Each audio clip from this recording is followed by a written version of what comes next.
Hello everyone, thanks for tuning to Sin's Workshop. I hope you're having a wonderful day. So, today we're going to be reviewing Voidwalker by S.A. McLean. I read this from my friend Jeff, who's a LGBTQ book club, the LFG book club, hosted in Bronzeville, Fort Lauderdale. And I have to say, I really enjoyed it. I didn't know if I was going to enjoy it. I thought the cover was really cool, cover was really interesting, so I was just like, yeah, let me just go ahead and give it a shot. I have no regrets whatsoever. I quite like the book.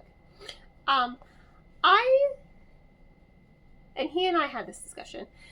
I didn't mind Fiona Mara, Fee, by her friends.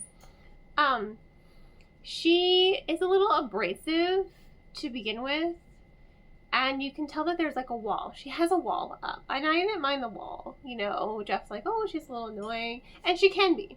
She definitely can be. I definitely understand why she would be annoying to some people.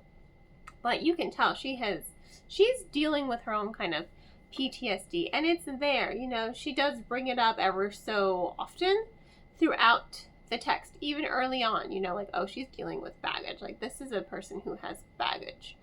So I didn't mind her attitude, to be honest. It kind of fit her character, you know.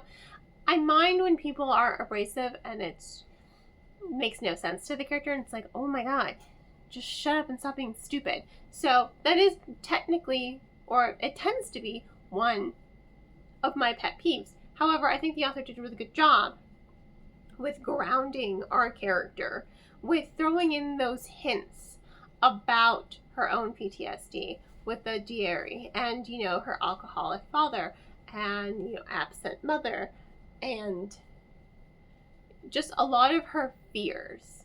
You know, she has a near-death experience when she's a kid. Actually, she does die. She does die, basically, for a moment. When she's a kid, she drowns. And when she, you know, and this is like a common or oh-so-common occurrence that can happen in this realm, you can become a Voidwalker. So that means you can, like, cut curtains and you can go between the different realms very, very easily. Just think, I kept thinking, like, Fae realms, almost like Akatar a little bit. Like, there's a border you can't really cross unless there's like a curtain or a veil that has been opened for you. So I thought that was really interesting how the world was established, and I did like the world building. I wanted a little bit more solidarity with the world building, just with some of the backstory. I did want a little bit more history with the dairy and the different communities, and it's like, okay, you're living in a frozen, you know, tundra, basically, but then you have people who can live in the spring area or like the summer area, hence Corinthian, you know. So the dairy are kind of, in a way, like Fae to me, and they have their own realm, you know, beyond the void. They have their own realm. They just kind of come to our realm because they're cannibals and they eat humans, and they're the governors. You want a favor? Okay. Who can I eat in order to bestow this favor of protection for you? So it's kind of dramatic. I understand why Fee is very much isolated and walled off emotionally and has so much guilt and PTSD. Her character is understandable, you know? And I like that. I like that you can understand her. You don't have to like her. You can think she's annoying, because there are times, I will admit, she was a little annoying, but you understand where she's coming from, especially the more the story progresses. You're just like, all right, what happened earlier makes more sense now, you know? And that's what you want. You want character development. You want to be able to understand the character. You don't want all the information up front, because then it's like, okay, what's left to read the story for, you know? And it takes away from the journey, and it takes away from the characterization. She has to go through her grief. She has to go through her PTSD. She has to go through the emotions, you know, and face her fears. And she does that with Antal. And Antal, he has his own baggage. And I like Antal and her. They're very much Beauty and the Beast and Belle.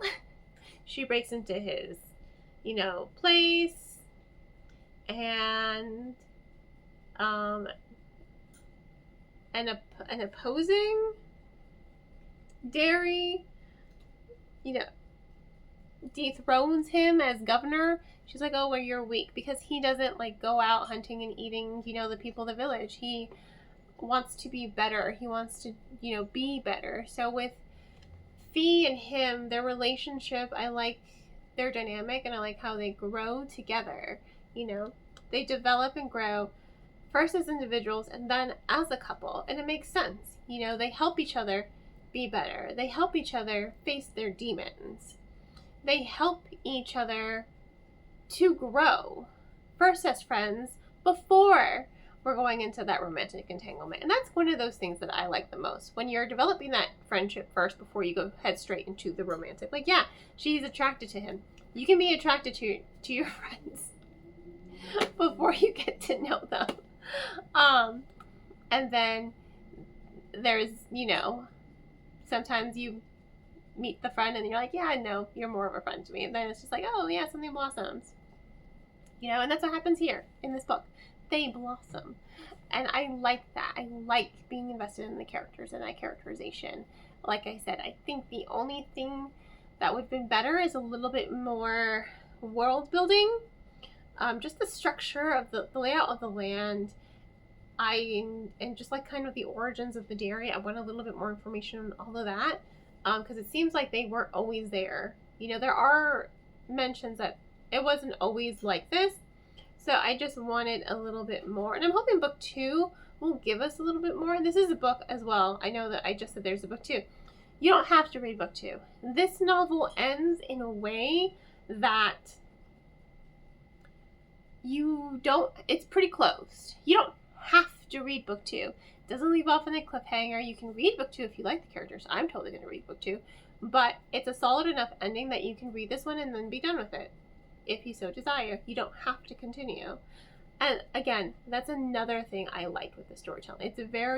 It's just one story and it's done.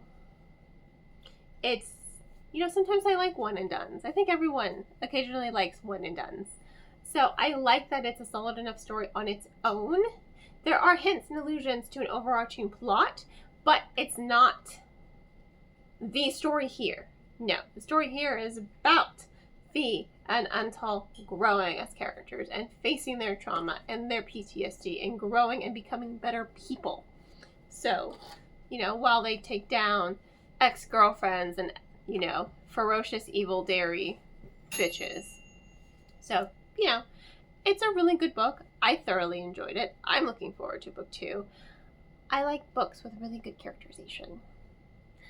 Just a little bit more world building and this would have been a 5. But solid 4.5 for me. I love the rising tension. I love the pacing of the book. It was thick, but it did not feel like it was a thick, heavy book. And I love it when I get like a nice chunky book and it just, I fly right through it because the pacing's good, the characterization's good, the tension's good, the plot's well developed, and it just feels effortless.